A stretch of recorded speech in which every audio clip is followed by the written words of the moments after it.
Ciao ragazzi, bentornati nel mio canale YouTube. In questo nuovo video voglio approfondire un episodio presente nella serie TV Il Capo dei Capi ed è la scena dove si incontrano Salvatore Riina e il boss italo-americano Johnny Gambino. La scena è presente alla fine del quarto episodio della serie. In quella scena Michele Greco dice a Salvatore Riina che dall'America stava arrivando Johnny Gambino, che è il rappresentante delle 5 famiglie mafiose più importanti di New York. Anzi, Michele Greco specifica che Johnny Gambino è il capo dei capi della mafia americana. E qui quindi bisogna accoglierlo con i dovuti onori e sperare che alla fine dell'incontro Totò Riina riesca a ottenere il suo riconoscimento come capo dei capi della mafia siciliana. Nella serie TV l'incontro tra i due finisce con Johnny Gambino che riconosce ufficialmente Salvatore Riina come il nuovo capo dei capi di Cosa Nostra, dicendo la famosa frase "Ora comanda Corleone". Ora vi spiego come andarono realmente le cose. Nella realtà ci fu veramente l'incontro tra Salvatore Riina e Johnny Gambino, ma non avvenne per i motivi che vengono spiegati nella serie TV. Nel 1981 Salvatore Riina fece uccidere Stefano Bondate, che era il capo del mandamento di Santa Maria di Gesù ed era l'unico boss in Cosa Nostra che poteva ostacolare i suoi piani. Totò Riina fece uccidere Stefano Bondate anche perché questi lo voleva eliminare.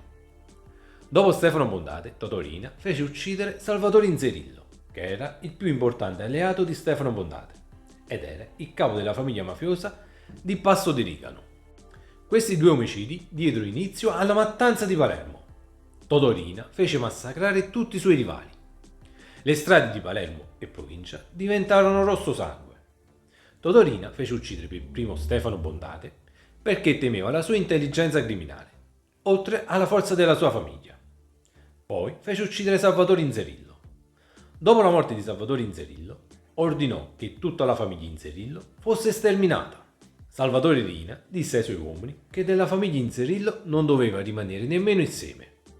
Il capo dei capi temeva il prestigio e la parentela che avevano oltreoceano.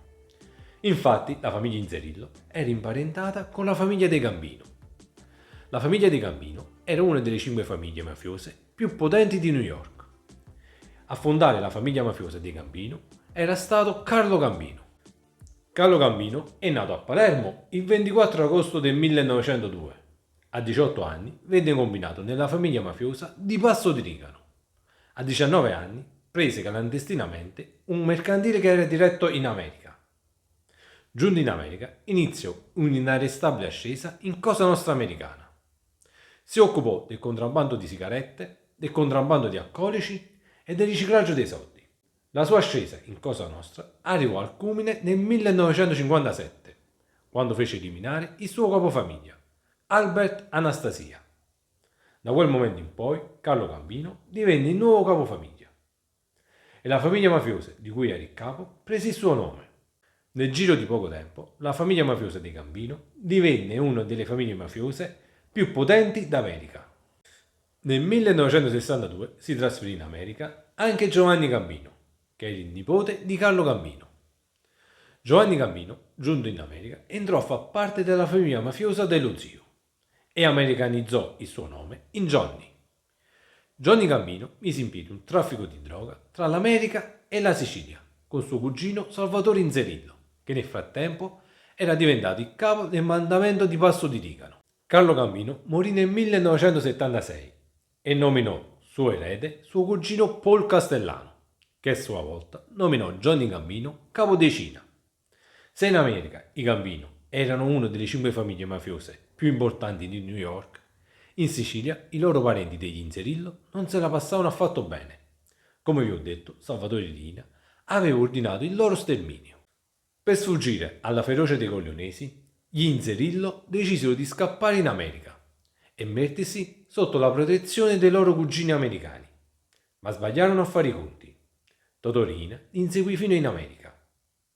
A questo punto Paul Castellano decise di intervenire in difesa dei suoi parenti siciliani e inviò Johnny Gambino, il suo capodicina, in Sicilia a trattare con Salvatore Riina. Ricorda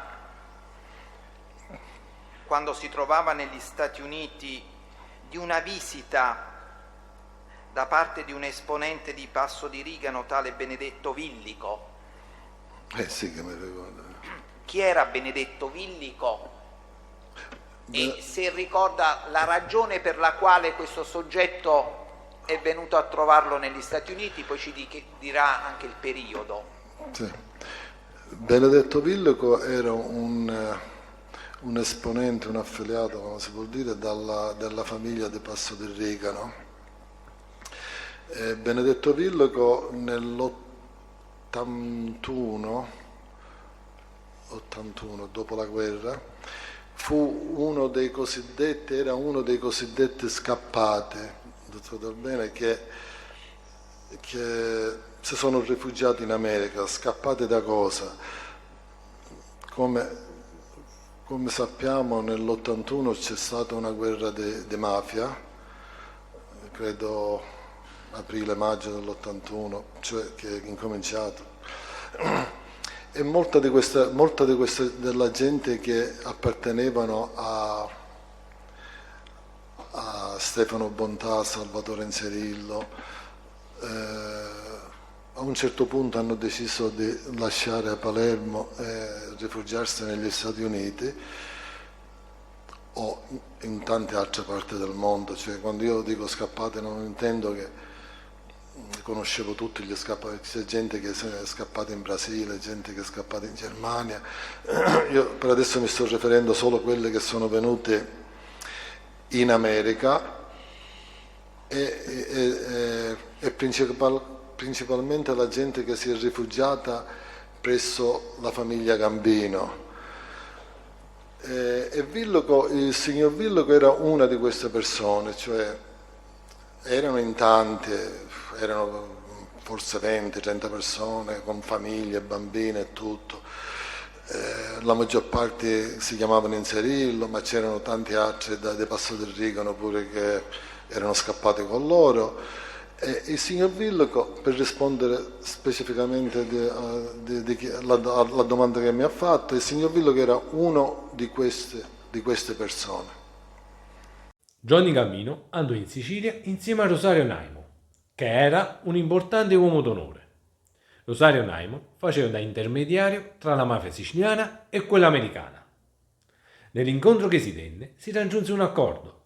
Salvatore Rina avrebbe lasciato in vita gli Inzerillo che si erano rifugiati in America.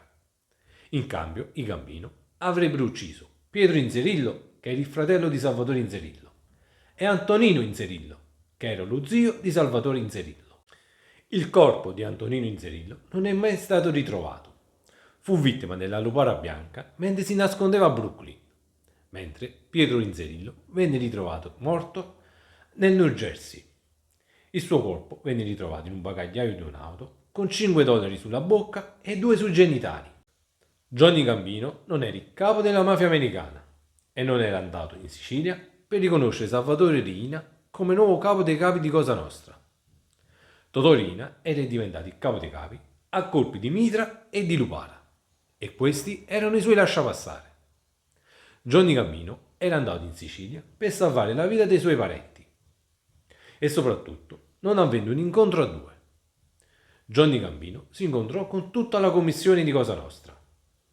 Da quel momento in poi, gli Inzerillo, che si erano rifugiati in America, ebbero salva la vita.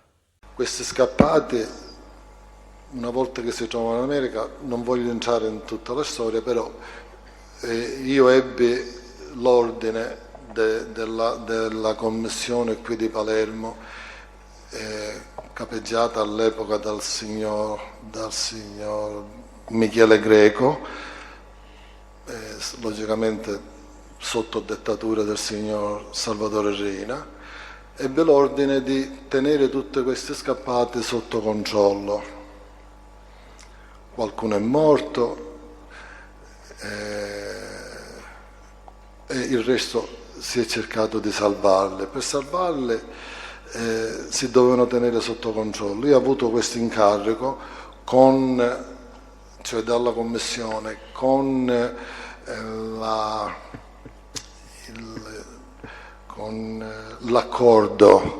l'accordo di loro stessi, di queste scappate, di far sì che la guerra si fermasse lì per loro, ma allo stesso tempo loro dovevano riferire a me qualsiasi cosa che facevano, cioè cercare di tenerle, il mio compito era quello di tenerle sotto controllo in una maniera tale da io poter riferire qui alla commissione tutto bene, la gente se n'è andata a lavorare, cioè che non si organizzavano fra di loro per cercare di vendette e cose del genere.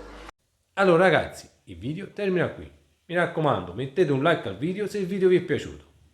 Aggiungete un commento sotto al video per farmi conoscere la vostra opinione.